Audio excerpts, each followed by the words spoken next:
បាទជំរាបសួរពុកម៉ែបងប្អូនថ្ងៃនេះដែរយើងមានគំរូរថយន្ត MG មួយគ្រឿងទៀតហើយចូលមកបង្ហាញជូនពុកម៉ែបងប្អូនណាមួយគ្រឿងនេះគឺប្រភេទ performance ពុកម៉ែបងប្អូនណាប្រភេទបែបស្ទុះណាបាទអញ្ចឹងពុកម៉ែបងប្អូនណាដែលចូលចិត្តឡានប្រភេទបែបរៀងស្ពណ៌ជន់រៀងស្ទុះមកមើលមួយគ្រឿងនេះបានណាតម្លៃក្រោម 20000 បាទប្រភេទ MG 6ពុកម៉ែបងប្អូនណាឆ្នាំ 2023 បាទផ្លាកលេខ 2BW ភ្ជាប់មកជាមួយនឹងកាមេរ៉ាខាងក្រោយស៊ីនណាមួយគ្រឿងនេះមាន sensor មានអីមកកាផ្លេពុកម៉ែបងប្អូនណាបាទ sensor ខាងក្រោយ4គ្រាប់បាទមួយគ្រឿងនេះគឺ stop ខាងក្រោយវាមើលទៅបែបរៀងសដេះណាពុកម៉ែបងប្អូនបាទរៀងកាត់សដេះបន្តិចកាត់ប្រភេទចាស់គួរបន្តិចបាទបែបស្ពណ៌បាទខាងក្នុងមាននៅកាបោនពុកម៉ែបងប្អូនមួយគ្រឿងនេះគឺ full កាបោនណាជាប្រភេទខាងក្នុង cherry បាទខាងក្នុង cherry sin ពុកម៉ែបងប្អូន option គឺ full ពេញណាបាទស្អាតណាពុកម៉ែបងប្អូនណាហើយបាទស្អាតមែនតើកាបោន full ទាំងតាបឡូទាំងជាងដៃទ្វាបាទ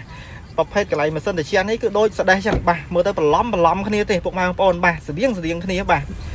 ងាកទៅមើលខ្សែខ្យងបាទខាងក្រោមពុកម៉ែបងប្អូនណាឡានទើបតែប្រើបាន 13000 គីឡូទេបាទថ្មីដូចកោះកេះចឹងពុកម៉ែបងប្អូនណាបាទថ្មីយកតែមែនតើបាទឆ្នាំ 2023 ប្រើបាន 13000 គីឡូពុកម៉ែបងប្អូនប្រើតិចមែនតើណាបន្តទៅមើលផ្នែកដែរវ៉ាន់ផ្នែកខាងក្រោយណាបាទប្រភេទសេដានមួយគ្រឿងនេះគឺខាងក្រោយមាននៅរេដូបាទហើយដាក់អីវ៉ាន់បានច្រើនព្រោះកន្លែងនេះកលូមល្អណាបាទកង់សកូឯនៅថ្មីតែមែនតើមិនដែរដោះសោះបាទស្អាតណាស់ពុកម៉ែបងប្អូនចាប់អារម្មណ៍មកមើលបានណាគិតតម្លៃក្រោម $20000 បាទតម្លៃវា 19200 ពុកម៉ែបងប្អូនណាបាទក្រោម 20000កាបោន full ពេញបាទកាបោនទាំងមុខទាំងដៃទ្វាខាងក្រោយបាទ line នៅអក្សរថា MG បាទថ្មីមែនតើពុកម៉ែបងប្អូនណាស្បែកពូកស្បែកនៅដូចខ្លាញ់គោអញ្ចឹងបាទអត់ទាន់មានសឹកសុំបីតែមួយខ្លែបទេបាទភ្ជាប់មកជាមួយនឹងម៉ាស៊ីនត្រជាក់ខាងក្រោយបាទអញ្ចឹងអ្នកខាងក្រោយអាចត្រជាក់ដូចអ្នកខាងមុខដូចគ្នាពុកម៉ែបងប្អូនណាបាទបន្តមកមើលផ្នែកតកង់បាទស្អាតណាស់បងប្អូនបាទកាបោននៅគ្រប់ដៃទ្វាទាំងអស់ណាបាទ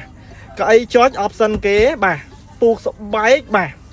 ពូកស្បែកកៅអីចុចចកោតស្បែក smart key ណាពុកម៉ែបងប្អូនបាទសេរីភ្លើងរាងចុះបានណាជាគៀងរេបាទមកមើល option ខាងក្នុងបន្តទៀតពុកម៉ែបងប្អូនមាន Apple CarPlay ពុកម៉ែបងប្អូនណាបាទអេក្រង់ធំមាន Apple CarPlay កាមេរ៉ាខាងក្រោយច្បាស់ល្អបាទច្បាស់ល្អមែនតើស្រួលមើលណាពេលយើងអាយ៉ែណាបាទកន្លែងនេះមាននៅអូតូប្រាំងដៃបាទអូតូ start stop មកកា play ភ្ជាប់មកជាមួយនឹង pedal shift ពុកម៉ែបងប្អូនប្រភេទនេះអាចកាច់ទៅ sport mode បានណាយើងវាយទៅ sport mode ទៅកុងទ័រវាឡើងពណ៌ក្រហមហើយអាចប្រើជាមួយ pedal shift នៅដៃនេះបានថែមថយលេខនៅចង្កូតនេះបានណាអញ្ចឹងបងឬក៏បងប្អូនណាដែលចូលចិត្តបាយរៀងស្ពណ៌មកមើលមកគ្រឿងនេះត្រូវចិត្តតែម្ដងណា option មានដបូលបើកបាទ full ពេញដបូលបើកក៏អីចុចបាទ smart key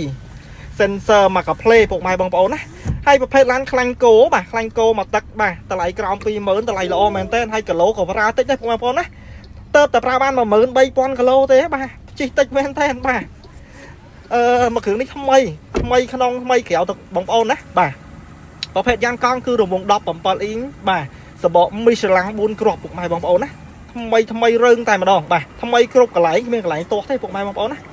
អញ្ចឹងពុកម៉ែបងប្អូនមកមើលអក្សរខាងមុខគេនេះគឺធំស្អាតមែនតើ MG ជាមួយនឹង line ជាមួយប៉ាណាសំណាញ់ណាបាទមាននៅចង្គៀងកែវគុជបាទ daylight ជាមួយនឹងភ្លើង LED សញ្ញោណាស្អាតមែនតើបាទហើយបើយើងងាកមកមើលផ្នែកប្លុកម៉ាស៊ីននេះវិញពុកម៉ែបងប្អូនហើយបាទគឺទៅឡាន 10000 គីឡូបងបាទថ្មីណាគ្មានកន្លែងទាស់ទេបាទប្លុកម៉ាស៊ីននៅ 7 ពណ៌ពុកម៉ែបងប្អូនណាបាទចាប់អារម្មណ៍មកឲ្យលឿនតិចពុកម៉ែបងប្អូនលក់ជូនតម្លៃ 19200 បាទ023បាទប្រភេទម៉ាស៊ីននេះគឺ 1.5 turbo ណាកម្រិតស៊ីសាំង 100 គីឡូប្រហែលជា 6 ទៅ 7 លីត្រទេ 100 គីឡូណាពុកម៉ែបងប្អូនបាទសំចៃសាំងឆ្នាំខ្ពស់ពុកម៉ែបងប្អូនណា023ហើយតម្លៃក្រោម 20000 សម្រាប់ពន្ធផ្លូវមួយឆ្នាំ 150,000 ទេពុកម៉ែបងប្អូនបាទមួយញ៉ែធំសេរីថ្មីណាមួយឆ្នាំ 150,000 បាទពន្ធផ្លូវចាប់អារម្មណ៍តំណមកពុកម៉ែបងប្អូនកាត់មិនសូវបានទេប្រភេទថ្មីអញ្ចឹងណាបាទអញ្ចឹងចាប់អារម្មណ៍តាក់ទងមកឲ្យលឿនបន្តិចបាទជូនពរពុកម៉ែបងប្អូនសុខភាពល្អសំណាងល្អបាទអរ